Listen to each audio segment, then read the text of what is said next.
The voice cracked like a whip in the stale air of Liberty City's downtown precinct.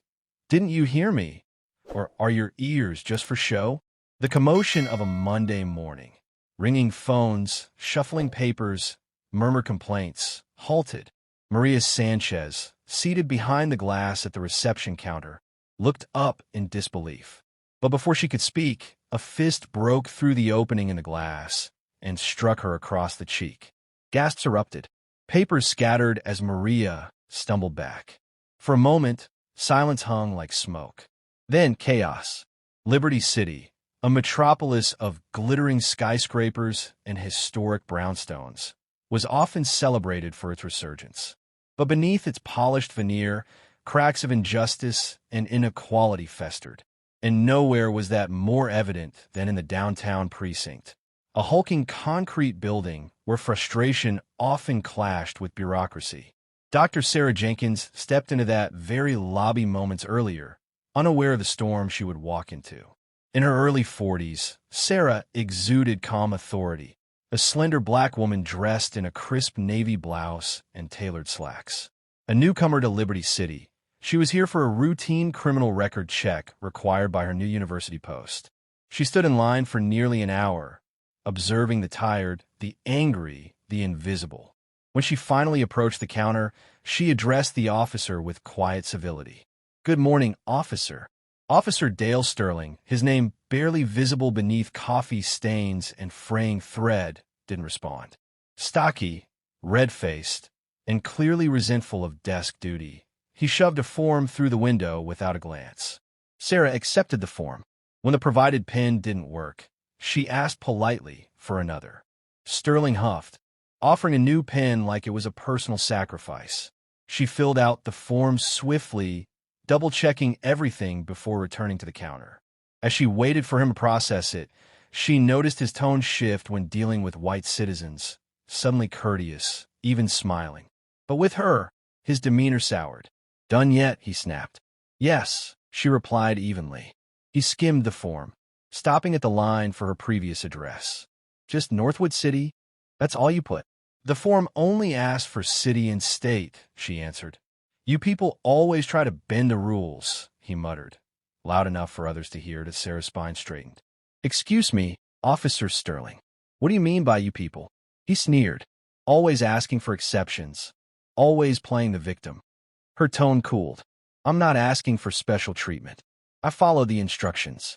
I expect to be treated fairly." Sterling scowled and jabbed at the computer keys. Then, without evidence or reason, he demanded a birth certificate. "That's not on the department's website," Sarah said, her patience thinning. "I don't care what the website says.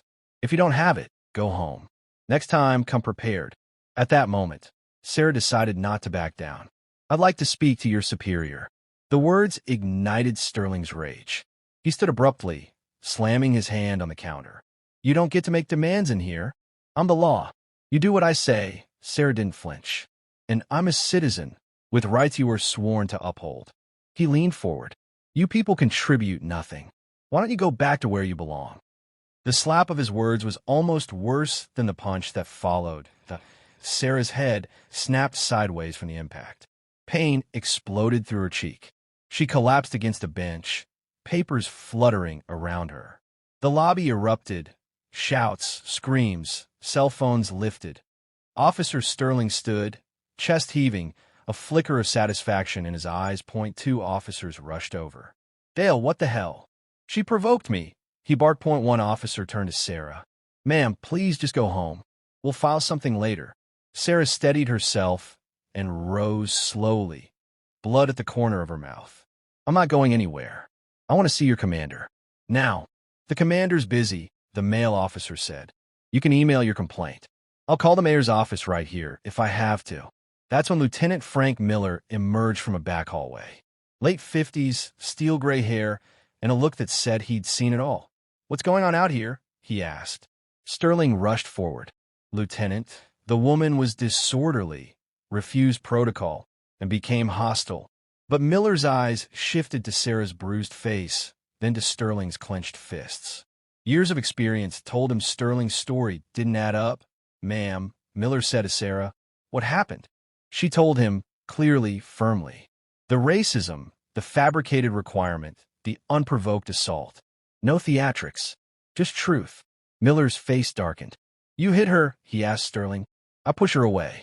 She was threatening me. There are cameras, Dale. Miller cut in, and half the lobby saw what happened. Sarah didn't wait. Lieutenant, I appreciate your help, but I need to speak with the chief of police.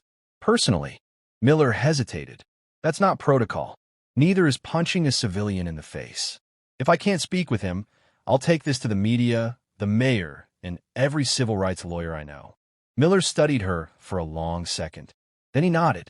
You can use the phone in my office to contact the chief. Sarah followed him, her cheeks still throbbing, but her step strong. Sterling had tried to silence her with force. Instead, he'd given her a voice, and she intended to use it. The chief is in a meeting right now, ma'am. Can you tell me what's going on? I was just assaulted by one of your officers at the reception desk, Sarah said sharply. A pause. Then, Dr. Jenkins? Sarah Jenkins? Yes. Please hold. Lieutenant Miller, nearby, stiffened. Something was deeply wrong. A moment later, Chief Arthur Vance's voice came through. Sarah Jenkins? Are you at the precinct?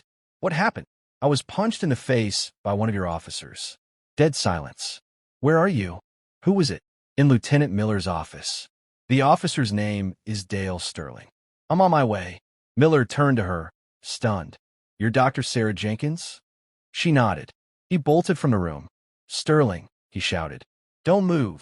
5 minutes later, Chief Vance, a tall, imposing man in his 50s, strode into the precinct, his face a storm of fury. He walked straight to Sarah, saw the swelling on her cheek, and his demeanor shifted from disbelief to controlled rage. Sarah, my God. What happened? He asked, gently touching her arm. When she repeated her accusation, Vance turned to Miller. Where is he? At the counter, sir. The chief stormed out, Sarah and Miller behind him.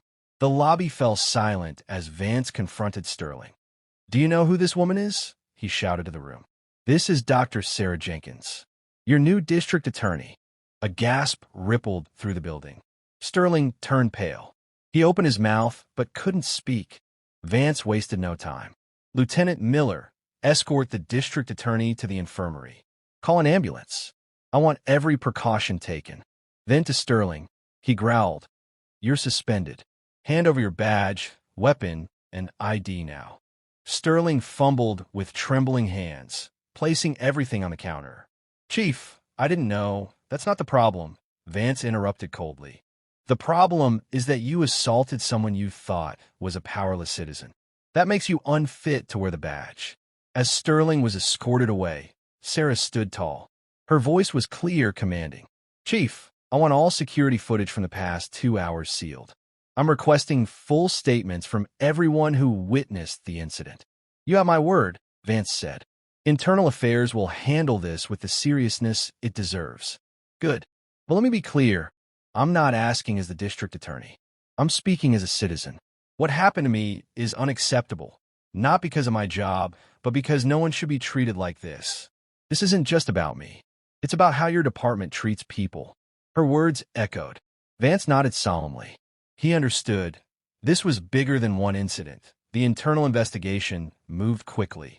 Surveillance footage captured the entire event, from Sterling's sneering dismissal to his violent punch.